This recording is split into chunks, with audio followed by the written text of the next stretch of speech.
guys, umuulan and punta kami ng Whole Foods, mag-grocery lang konti. And after that, manonood kami ng Spider-Man. Pambaon-baon. Pambaon lang guys. Bibili lang dito sa Whole Foods.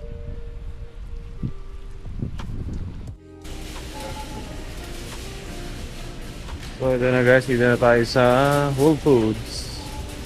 So mostly dito sa Whole Foods sa mga organic, mga ganyan. Kaya medyo mas pricey siya. Yung Green peas. Oo. Green beans. Green beans. Green peas. Green peas. Guys, yung pagkain namin hindi na masyado Filipino choice. Coffee mo, coffee.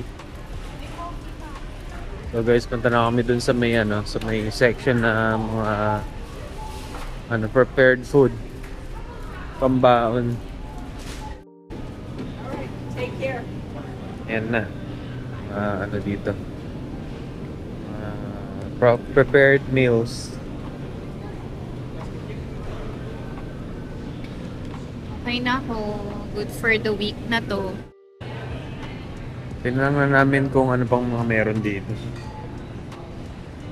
Ano pa lang naman, 2:30 pa lang naman yung movie namin yung movie natin 3:30 pa, di ba? 2:30 pa lang. Roast beef, tingnan mo. 220. Tingnan na. And guys, okay mag-shopping ng mga dito. Quality kasi yung mga supplements. Sa mga nag-duty dyan na minsan nakakalimutan ng kumain katulad ko, wag niyo maganda kayo. Ito ko to, choice ko to, Ultima. Zero sugar to na electrolytes. Yan. Kung di kayo nakakakain, nakakalimutan niyo kumain. Yung tubig niyo man lang dapat may ganyan, may electrolytes. Ayan na. And to my girlies, take kayo nito. Pwede nyong i-mix sa coffee drink para may source of collagen and protein.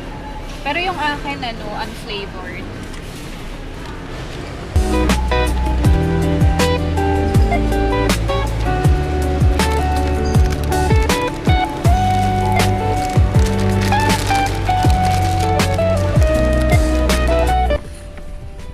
And guys, lilipat lang kami ng parking malapit dun sa cinema. And then, ayun, update ko kayo kung anong maganda yung movie. Alright guys, load kami ng Spider-Man. Naka-order nga. Okay guys, ang ganda ng movie. Nanood kami ng Spider-Man. So, namatay si Si Peter Parker. Si joke lang. Pinatay. Spoiler. Namatay si Spoiler alert. Ganyan. Ganda siya. Oo. Sabihin ko ba?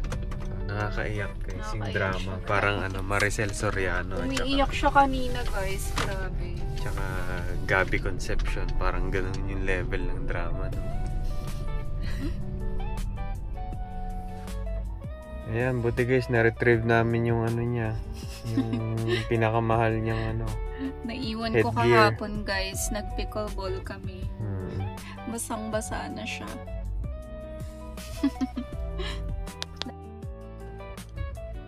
Okay guys, based dun sa sa nag-comment na gagawin namin topic 'yun. Kung daw yung top or kung maglilist daw kami ng ng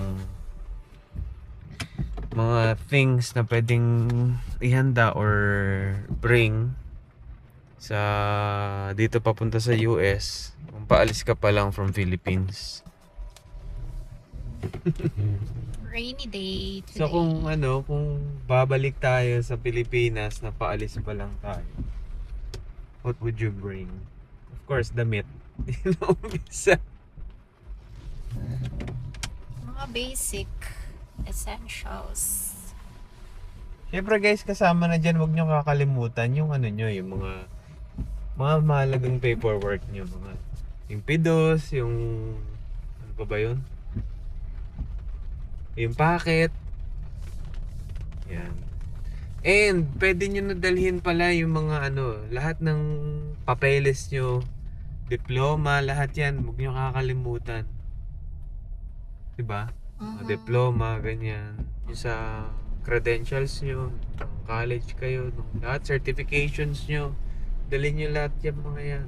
Mhm. Kung usapang damit naman, Depende kung anong season tama. dadating. Depende kung anong season. Season. Sir, Ma'am Nika, dadating kami bandang October or November. So, anong season ito sa Amerika? Depende kung saan, guys. O yun, depende rin pala kung sang state. Hindi lahat ng winter hindi porke winter dito sa sa Amerika, lahat ng Ng states. sulok ng Amerika Winter cold sobrang weather. winter cold. Oo. Hindi.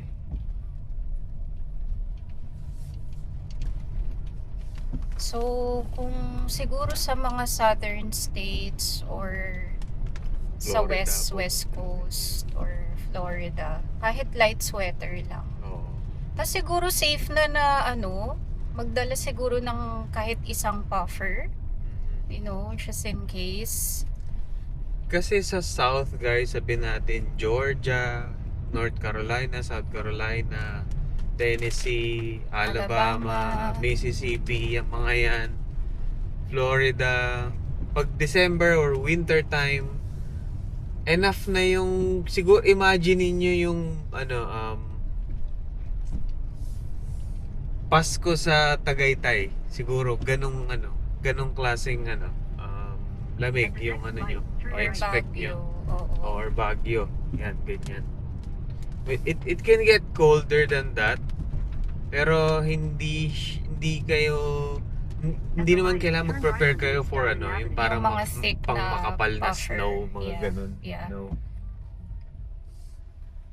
Kasi number one consideration yan yung damit, of course, sa pag-i-empake. Tapos, siguro yung isa sa mga parang bagay na niregret ko na hindi ko dinala, mga old printed photos. Oo, dalhin niyo yung mga yan, sayang. mga Siguro kasi dadating yung kapatid ko sa December, papadala ko sa kanya yung iba.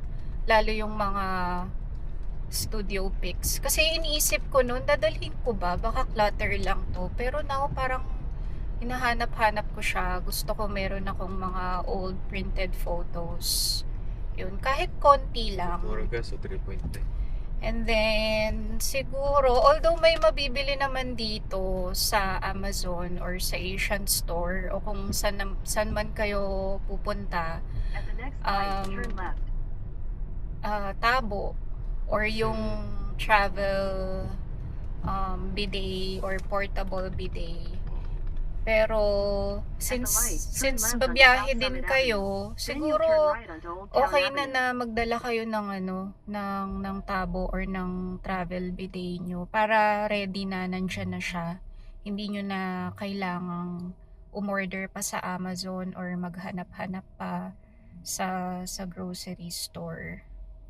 Yun, essential pa rin naman yun. Tapos, nung kararating ko dito, hindi ko pa hiyang yung Tylenol. Minsan kasi nagkaka-headache ako, guys, Oo, ang sanay ako is yung paracetamol or yung biogesic. So, hindi kasi dito hindi patented dito ang biogesic or paracetamol. Yeah. Tylenol talaga, acetaminophen dito. Oo. So, ayun, dala na lang din kayo ng mga gamot na hiyang kayo, ganun. Tapos, ano pa ba? Ganun dito, no? Advil, acetaminophen. Yeah.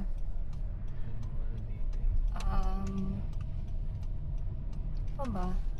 Ibuprofen. Kasi halos lahat nandito naman na guys. So, kung magbibili kayo, kung magdadala kayo ng clothes, siguro limited Turn lang. right onto Old Town Avenue. Isipin nyo kasi pupunta kayo dito, hindi pa to parang first home nature nyo, talagang Pilipinas pa rin. Kaya hanggat maaari, kung magkakasya yung mga parang mga memento nyo sa sa Pinas, dalhin nyo. Mga ganun. Photos, mga ganyan. Yeah, photos. Tapos, ang dami kong damit na dinala na hindi ko rin naman siya nagamit kasi medyo nag-enjoy ako mag-shopping. Pero kayo guys, kung madisiplina naman kayo sa pag-shopping and okay kayo na gamitin yung mga clothes nyo from the Philippines, then go. Yun ang number one na naisip ko talaga, yung photos. Ako, sapatos guys, wag na siguro kayo masyadong magdala kasi alam niyo pag sumasahod kayo dito na dadami sapatos niyo. Yeah, for sure. Parang kaya nyong bumili kada sahod ng isang pair. Sa isang buwan makakadalawa kayo. Kahit 2 pairs per month. So, kahit huwag na kayo magdala masyado ng shoes. So yun nga, damit guys, depende kung nasan kayo, depending season. Pero napaka-safe siguro kapag yung mid-spring or summer. Sanay naman tayo sa na yan, sa weather na yan. So, kung tatanungin nyo ako na kunyari, ba't dadating kayo dito na mainit na hindi kayo magdadala ng panglamig nyo? Kung ako yung tatanungin nyo kung kailangan ba bumili ka na ng panlamig mo sa Pilipinas, na dadating ka dito na mainit pa. Dito na kayo bumili ng panlamig nyo kasi marami mas masusukat nyo pa o pwede nyo i-return kung hindi nyo maging type o ganun parang dito na kayo bumili ng panlamig nyo in preparation sa winter season. Hindi yung parang diyan ka nabibili, hindi pa naman winter dito. Yeah. Turn left onto Syempre, more pocket money, yun ang pinaka-importante. Habang may time pa kayo, na mag-ipon-ipon, ipon lang kayo for for your budget, pocket money. Ang gamot ba? Nasa banggit mo na. Gusto nila magdala rin ng mga stock ng ng paracetamol, mga ganun. Oo, sinabi ko na. Yan. Dala rin kayo ng mga yun? Tolak angin. Basta anything na yung hiyang kayo na gamot, yun, magdala kayo. Kahit a few lang kasi baka hindi nyo naman din gamitin agad, mag-expire lang. What else? Halos lahat kasi dito guys, mabibili nyo na eh. So parang yun lang talaga yung essential, I would say. Yun nga, tabo or travel bidet. Kasi since magta-travel kayo, babiyahe kayo sa mga airport, hindi pa naman uso ang mga bidet-bidet. So, kung yun nga, komportable kayo na ganun, na naghuhugas kayo, so magdala na rin kayo nun, wala namang mawawala. Unless you're willing to wait na to get here pa before kayo bumili. Ano pa? Mag-iingat kayo magdala-dala ng mga yung mga Pilipino na dried foods. Kasi medyo nagihigpit na sila. At saka alam na nila yun. Parang kung alam nila ang Pilipino yung dadating, parang alam For sure may dala tong mga mga perishables sa bagahe. So mag-iingat lang kayo at your own risk na ito guys. Pwedeng makalusot or pwedeng machambahan kayo. Yeah, depende Hindi guarantee. sa airport, depende. So, pero kung ako sa inyo, wag na kasi mabala pa kayo eh. Lalo na kung alam nyo na yung state na pupuntahan nyo is ano, diverse naman, may Filipino or may Asian grocery store, huwag na kayong magdala. Mhm. Basta dito sa ano beb. Dito sa kung dito kayo mapapadpad sa Gaithersburg, Maryland. Huwag na kayo magdala kasi meron naman dito guys, mga Filipino food. Hindi nga lang lahat, pero mostly naman meron. Mga diverse sa California. California, Magdala-dala ng ano. Florida. Kompleto dun. Yeah. So yun, clothes, alam nyo na. Documents. Small things na mga memento nyo, mga ganun, photos. Alin nyo na yung mga yan, remembrance. Important documents. Important documents nyo, credentials nyo, lahat, mga papeles nyo, diploma, lahat, mga ganyan. Mag-secure pala kayo, yung mga driver's license nyo din, huwag nyo kalimutan dalhin yan kasi ino-honor naman dito eh. At least parang 6 months eh, yung driver's license natin sa Pinas. And kung makakapag-secure kayo ng international driver's permit, para proof lang na may experience kayo na nagda-drive, pwedeng ma-honor yun sa ibang state na hindi na kayo mag-practical driving, mga ganon, exam, or diretso na kayo sa ano, mag-apply kayo for driver's license, ano, pwedeng i-honor yun at mag-exam na lang kayo para makakuha Ako kayo. parang ayoko na i-suggest yun. Kasi kumuha tayo nun, hindi Oo rin nga. naman natin nagamit Oo. eh. Ako sa tingin ko parang Just in case. just in case na maano pa. Pero wag na guys. At the light, turn Pero left wala onto naman Chevron mawawala Boulevard. eh. Mas maganda nga kompleto eh. Yung mga hiyang nyo na skincare, Ayan, skincare pwede yan. products. Yeah, kasi kung kunwari Walmart lang ang meron kayo dun sa area or Target or yung mga American products actually kung may Ulta, meron naman ng mga ano doon, mga Korean skincare or mga Asian skincare, so okay lang din, or pwede naman din umorder online. Yung ano lang, kahit yung good for your ano lang, for the first few months lang na supply ng skincare na hiyang kayo. You know, Kumbaga hanggat magkakasya at ano pa ng ano allowance ng ano ng timbang, okay lang dalhin niya. Pero mahalaga talaga yung mga papers niyo yan. And ayun guys, idadagdag ko pala doon sa list ng ano ng mga pwede nyong dalhin bago kayo mag-migrate dito sa US. Yung sa mga nurses diyan, scrub suit pwede naman kayo magdala. Pero kung ako sa inyo, pwedeng wag na lang. Dito na lang kayo bumili ng scrub suit. Ang daming choices. Alam ko mas mura dyan, pero iba yung quality ng ano dito ng scrub suit dito. Magaganda mga scrub suit dito. Karamihan naman kasi ng mga facility or hospital na mapapasukan nyo, meron silang magtanong kayo kung meron silang uniform allowance. For sure meron yan. And ayun, magme-mention tayo ng mga ilang comments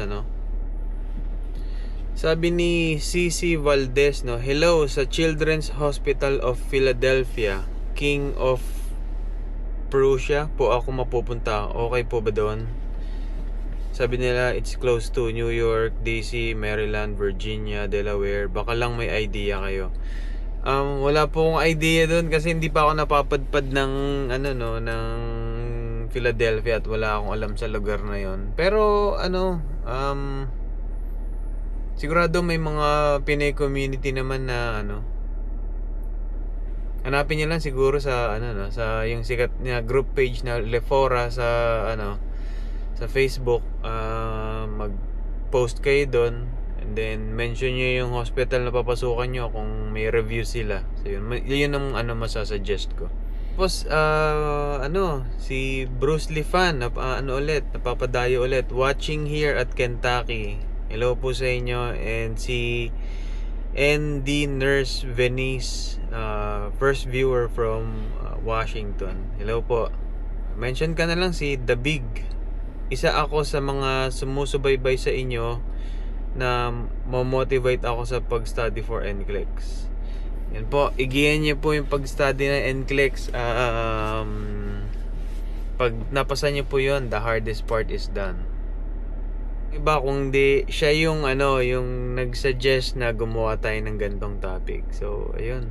Sana nakatulong sa inyo tong ano namin, mga nagawa naming mga ilan-ilan na mga pwede nyo i-prepare sa bagahe nyo bago kayo pumunta dito sa US. Sabi ni Rizalyn, hello po. Sobrang helpful ng mga vlogs nyo regarding Maryland, especially sa mga papunta pa lang sa US. It helps us manage our expectations po. More vlogs pa po. Yun po ang ginagawa natin. More pa. Minsan nauubusan na tayo ng pwedeng may topic na pwede kayong mag-comment, no? Pwede kayong magtanong kung anong pwede natin gawin next vlog, kung anong topics yung gusto nyo i-cover natin. And hopefully mabigyan namin kayo ng mga ilan naming insights sa mare-request yung mga topics. Ito, sabi ni Paul, hi idol. Ewan ko lang kung maalala mo ako, subscriber, and nag-comment ako sa mga videos mo, subscriber since 2022. From NCLEX review to immigration process, and now nasa US na ako. Nasa Albany, New York na ako. Helpful talaga mga videos mo and appreciate ko na siya nung nandito na ako. Dati kasi sa Pinas puro lang ako imagine. O, diba? Sir, naalala kita. Alam ko parang nasagit ko yung mga ibang tanong mo nung nasa Alabama pa tayo, nung nag-Q&A tayo noon. So, congratulations and welcome to US, no? Mag-share naman kayo ng experience nyo dito. Kahit comment nyo lang, i-mention natin sa susunod na vlog. So, nakakatuwa, no? Ito, mention ko lang si James.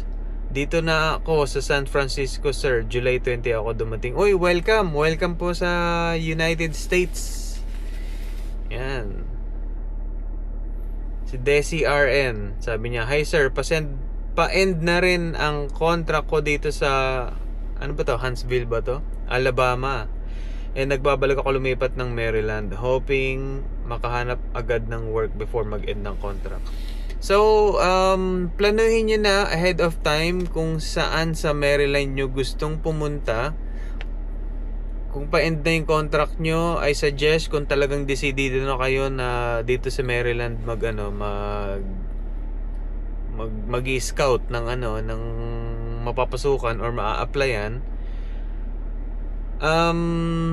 mag-apply na kayo online. And importante gawin nyo na rin yung katulad ng ginawa namin nung pa-end na rin yung contract namin nung nasa Tuscaloosa, Alabama pa kami noon. Nag-endorse na kami ng license. So ngayon ang hawak naming license sa Maryland ay multi-state na compact license. So ayun, thank you sa mga viewers natin, thank you sa mga sa mga nagko-comment. Thank you at nandiyan pa rin kayo nanonood sa amin, no. So yun guys, help me out guys. Uubusan na tayo ng pwede natin ma-cover na topics. So comment kayo kung anong mga gusto nyong i-cover natin. So see you sa susunod na vlog. Pwedeng yung susunod na vlog natin mga recommendation nyo.